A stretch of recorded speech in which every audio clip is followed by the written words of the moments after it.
पूरी दुनिया में मशहूर, भारत की सबसे बड़ी और पुरानी, राष्ट्रीय और अंतर्राष्ट्रीय पुरस्कारों से सम्मानित नौटंकी लोक संगीत की पहचान गंगा प्रस्तुत करते हैं अपनी नई नौटंकी।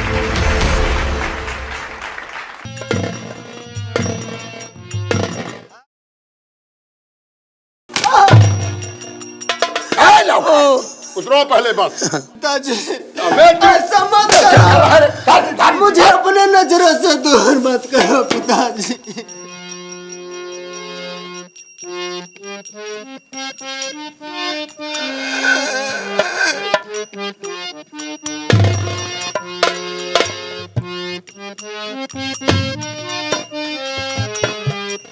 उतारो पूरा। अगर धर्म सिंह, हम तुमको जानता, तू मेरे कुल में दाग लगाएगा, उसी वक्त तुम्हारी कहानी हम समाप्त कर देते जिस वक्त तू अपनी माँ के कोख से जन्म लिया।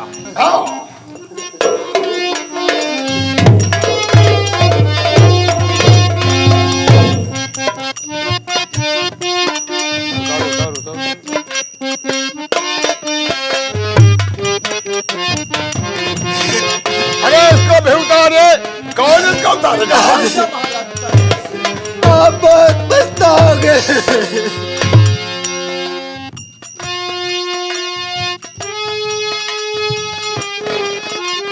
तारो जल्दी राजकुमार। नौकर, इसका हम चेहरा नहीं देखना चाहते। बहुत अच्छा महाराज, जैसा पहने वैसे ही करेंगे। जल्दी हो सके। ठीक है महाराज। पूरा बस उतरवा कर भेज दो। पिताजी महाराज, आप एक दिन बहुत पछताओगे और अपने बेटों को ढूंढोगे तो कभी नहीं पाओगे। अरे धर्म से क्या कह रहा? पछताऊंगा? तूने मेरे शान पर तूने कलंक का टीका लगा दिया। नहीं पिताजी। क्यों रे?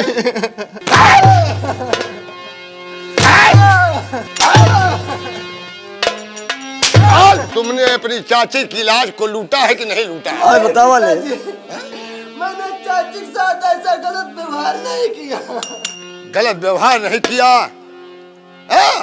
मैंने खुद अपनी आंखों से देखा कि तो शर्मेली भाई के पलंग पर दोनों लेटे थे। बोल, ये गलत है? हाँ पिताजी, ये गलत बात है। क्यों रे?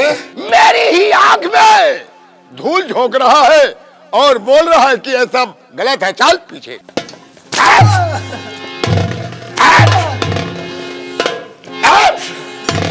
नौकर जी महाराज। जाकर जल्लाद को बुला कर मेरे सामने लाओ। जैसी आपकी आज्ञा महाराज।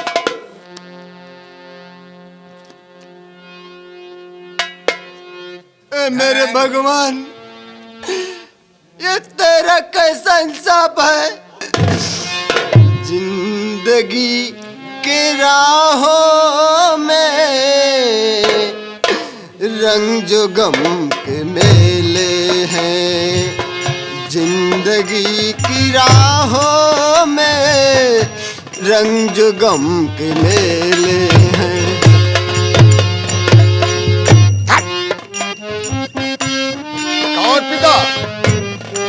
कौन पिता और कौन लड़का? जिंदगी की राहों में रंग जो गम के मेले हैं।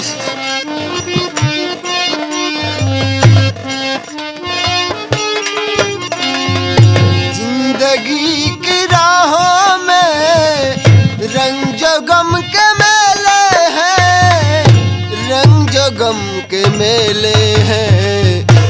भीड़ है कयामत की, भीड़ है कयामत की और हम अकेले हैं। मैंने कह दिया ना कि मेरा पैर मत पकड़। पैर मत पकड़ और खड़ा हो जा।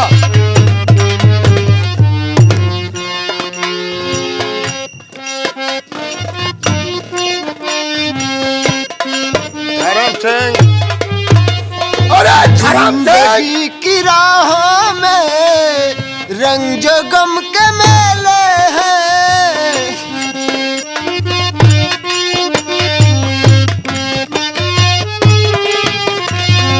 जिंदगी की राहों में रंग जो गम के मेले हैं, रंग जो गम के मेले हैं।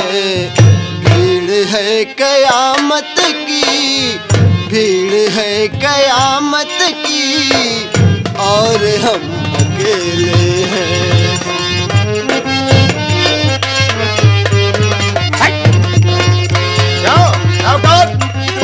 जल्लाद को कौन गया है बुलाने?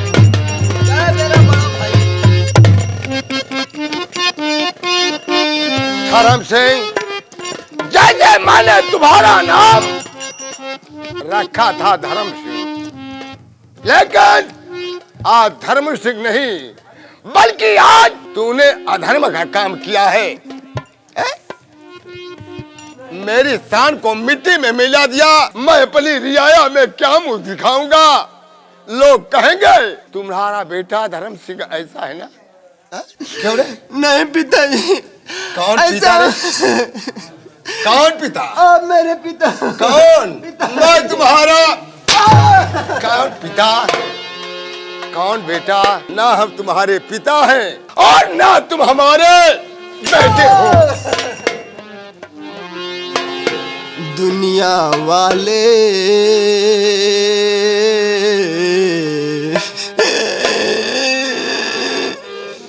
आइए आइए। आइए जल्लाद। महाराज की जय हो। जल्लाद आ गया। महाराज की जय हो। महाराज, राज दरबार का जल्लाद आपके समक्ष प्रस्तुत है। महाराज जाओ, उसे मेरे सामने प्रस्तुत करो। बहुत अच्छा महाराज। ऐसा मत करो पिताजी, ऐसा मत करो। कौन पिता? मैंने कहा ना कि ना मैं तुम्हारा पिता हूँ और ना तू मेरी संतान है। अगर ऐसी संतान का चेहरा देख लिया जाए ना तो बेकार रहेगा साहब।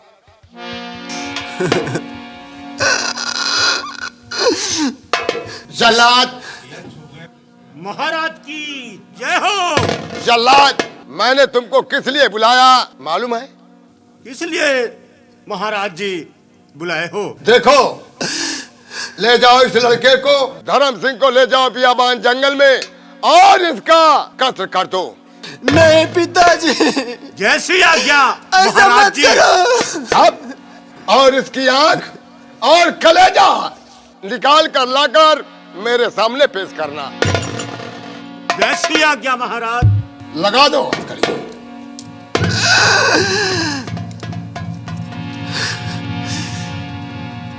ऊपर वाले,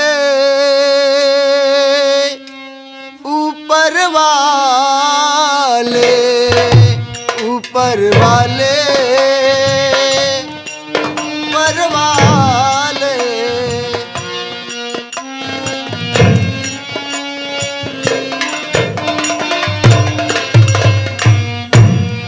ऊपर वाले राम, ऊपर वाले, ऊपर वाले, ऊपर वाले। तेरी महिमा निराली है, ऊपर वाले राम।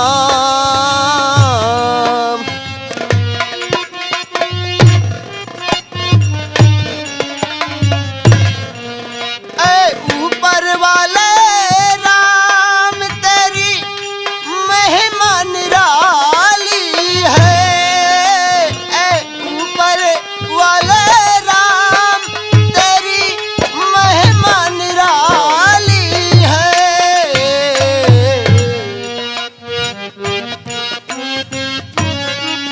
तू महलों का राजा, राजा ओ।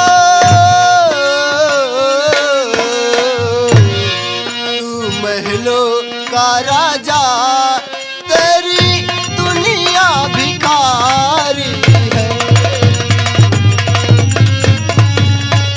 पिताजी मुझे घर से बेघर मत करो।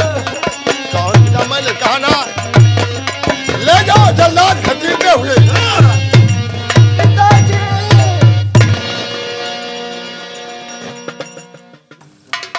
महाराज, ये तो आपने अपने ही बच्चों को जल्लाद के हवाले से। नौकर, जी महाराज। जी महाराज। तुम इस जल्लाद के पीछे जाओ। जी महाराज। कहीं ऐसा ना हो कि धर्म सिंह को छोड़ दे, इसलिए तुम जल्लाद के पीछे जाओ और उसको देखो और उसका कलेजा और दोनों आंखें निकलवा कर मेरे पास लाना। बहुत अच्छा महाराज, इससे आपकी आज्ञा।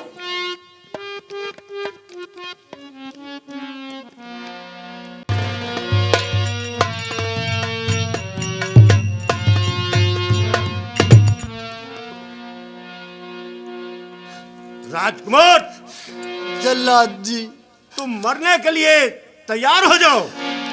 नहीं, ऐसा मत करो, क्योंकि आप मेरे दरबार के हैं। मैंने आपके साथ क्या जुल्म किया है? मुझे छोड़ दीजिए जल्लाद, देखो मुझे राजकुमार, छोड़ दीजिए। ये महाराज का हुक्म है और मेरा फर्ज है कि महाराज का हुक्म का पालन करूं। राजकुमार, हाँ जल्लाद जी, तो मरने के लिए तैयार हो जाओ। मैं मरने के लिए तैयार हूँ और मुझे इस दुनिया में अब जीने का कोई हक भी नहीं है, क्योंकि मुझे अपने परिवार वालों ने हमारे साथ बहुत बड़ा अन्याय किया है। यहाँ तक कि मेरे चाचा और मेरी चाची ने हमारे पर झूठा इल्जाम लगा दिया, और यहाँ तक कि मैं जिनका इकलौता मुंह बोला उनका लड़का हूँ, फिर भी मुझे अपने घर से बेघर कर दिया।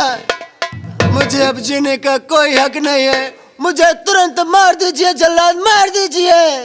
ठीक है राजकुमार, मरने के लिए तैयार हो जाओ। ठीक है। नंबर 1, नंबर 2 और नंबर। ठहरो। जल्लाद, ये बताओ किस बालक को मार करके तुम्हें क्या मिलेगा? बाबा जी, ये मैं क्या करूं? ये तो राजा साहब का हुक्म है और मेरा फर्ज है कि मैं राजा का हुक्म का पालन करूं।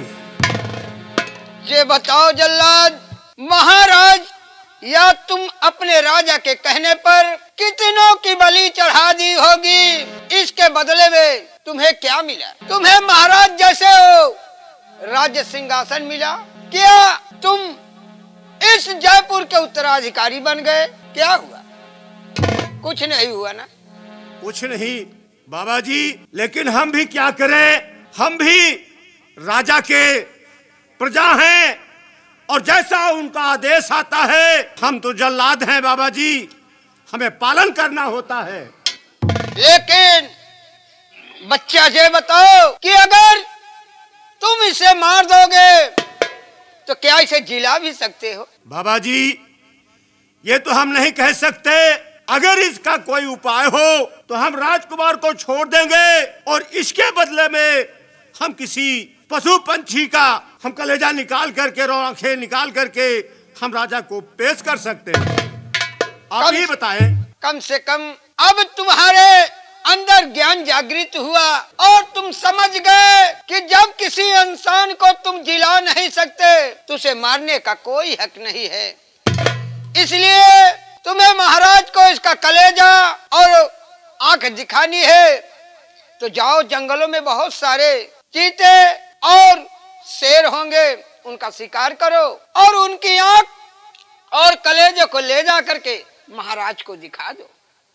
और इसके पश्चात आप एक बार, क्योंकि तुम्हारी भी धीरे धीरे उम्र हो आई है, राम नाम का बाना ले लो और भक्ति में लीन हो जाओ। अंत समय में जो भी भक्ति में लीन होता है, इस भगवान परमात्मा से जुड़ जाता है, उसका सीधा कल्याण होता है, वो स्वर्ग का हकदार बन जाता है। तो ठीक है बाबा जी, हम आपकी वचनों का मैं पालन करूंगा और मैं भी चाहता हूं कि इन हाथों से मैंने बहुत पाप कर डाला है और मैं ऐसा कर्म न करके मैं प्रभु के चरणों में मैं भी जाके समर्पित हो जाऊंगा और मेरी भी मुक्ति मिल जाएगी। तो ठीक है बच्चा, अगर हमारी इन वाणियों को मानते हो तो इसके हाथों से हथकड़ी खोलो और जैसा मैं कह रहा हूँ वैसा ही कीजिएगा। ठीक है बाबा जी, ऐसा ही करते हैं। नहीं, मुझे मार दो, मुझे जिंदा मत छोड़ो जल्लाद। राजकुमार जी, मैं भी भ्रम में पड़ गया था, लेकिन मैं क्या करूं, हमें भी राजा का पालन वचनों का पालन करना होता, इसलिए मैं आपको आजाद करता हूं।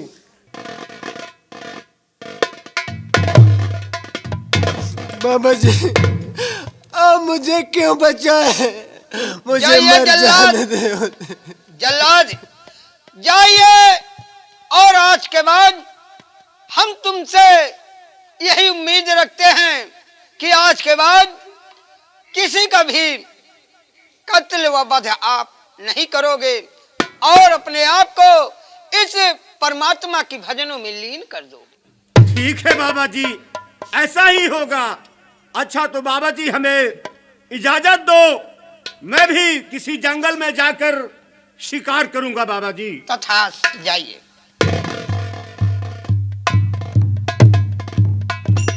बाबा जी, ये आपने अच्छा नहीं किया।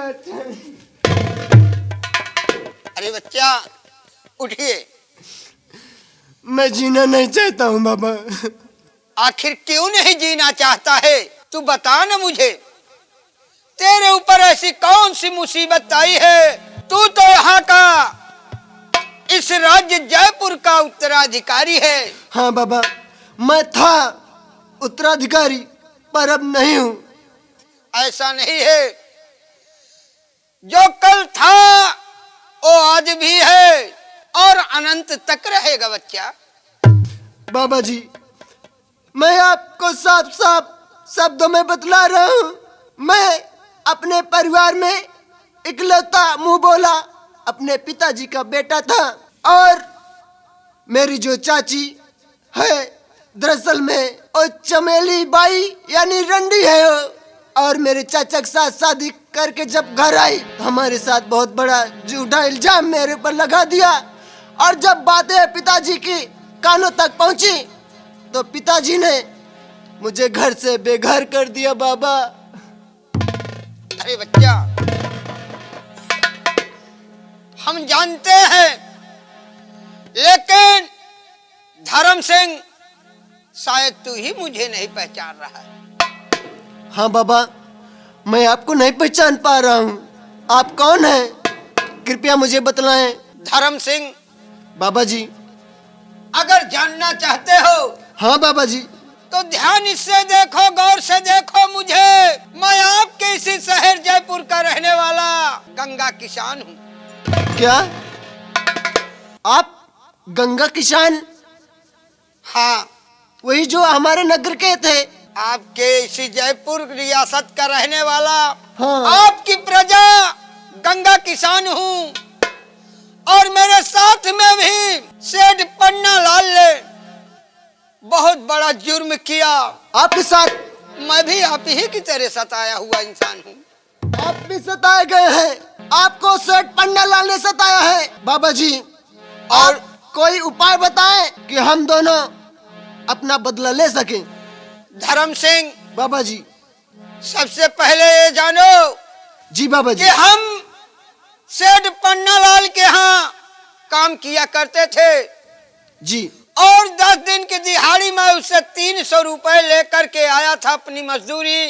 तो क्या हुआ? और उस 300 को उस पन्ना लाल ने 30,000 में बदल डाला, और मुझसे अंगूठा निशानी लेकर के मुझे 30,000 के कर्जे में लाद दिया। अरे मक्कार, इतना दगाबाज बेईमान है, मैंने कभी सोचा नहीं था। बाबा ये सब छोड़ो बात, आप ये बतलाइए कि करना क्या है?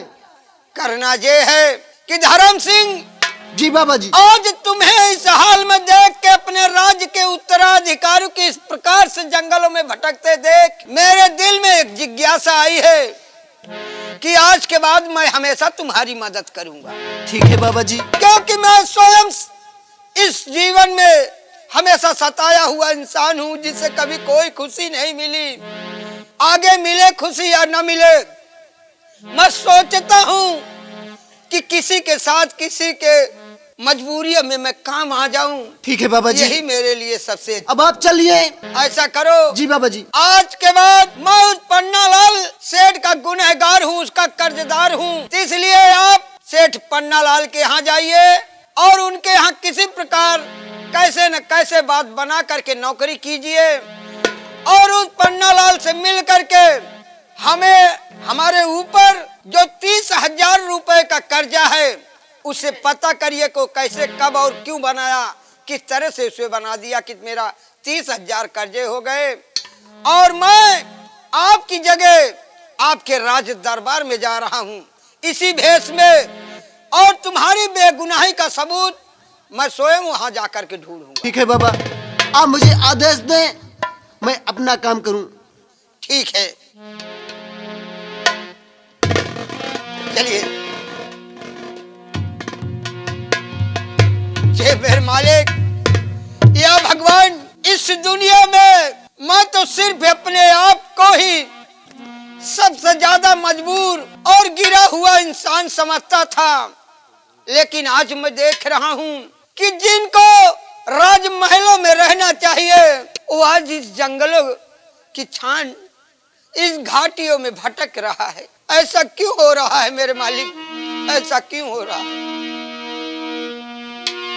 अब हम भी चलते हैं, क्योंकि हमने धर्म सिंह से वादा किया है कि हम राजमहल की तरफ जाएंगे और मैं वही जा रहा हूं। और दुनिया में